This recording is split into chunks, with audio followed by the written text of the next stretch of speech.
நேர்களே, முக்கிய செய்தி. நாளை கோவை வரும் மத்திய உள்துறை அமைச்சர் அமித்ஷாவை முன்னாள் அமைச்சர் SP வேலுமணி சந்திக்க இருப்பதாக முன்னாள் MP KC பழனிசாமி தெரிவித்திருக்கிறார்.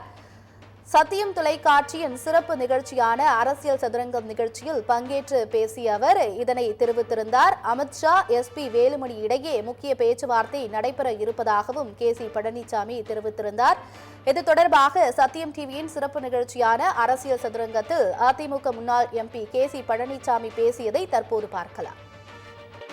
திரு எடப்பாடி பழனிசாமி வெளிப்படையாக பாஜகவை எதிர்ப்பதாக கூறினாலும் பத்திரிகைகளில் வந்த செய்திகளின் அடிப்படையில் பார்க்கிற பொழுது திரு வேலுமணி அவர்களும் எடப்பாடி பழனிசாமி அவரது மகனும் டெல்லியில் அமித்ஷா அவர்களை சந்தித்ததாக சொல்றாங்க. நாளைன்னு நினைக்கிறேன் கோவையில் ஈசா யோகா மையத்துக்கு திரு அமித்ஷா அவர்கள் வருகிறார்.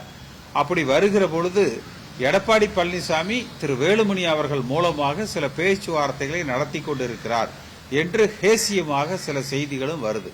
அப்ப வெளிப்படையாக அவர் பாஜகவை எதிர்ப்பதாக சொன்னாலும் கூட உள்ளுக்குள்ள அவர்களோடு சில பேச்சுவார்த்தைகள் நடத்தி கொண்டிருக்கிறார். நாளை கோவை வரும் மத்திய உள்துறை அமைச்சர் அமித்ஷாவை முன்னாள் அமைச்சர் SP வேலுமணி சந்திக்க இருப்பதாக அதிமுக முன்னாள் MP KC பழனிசாமி சத்தியம் தொலைக்காட்சியின் சிறப்பு நிகழ்ச்சியான அரசியல் சதுரங்கத்தில் பங்கேற்று பேசிய அந்த காட்சிகளை நாம் தற்போது பார்த்தோம்.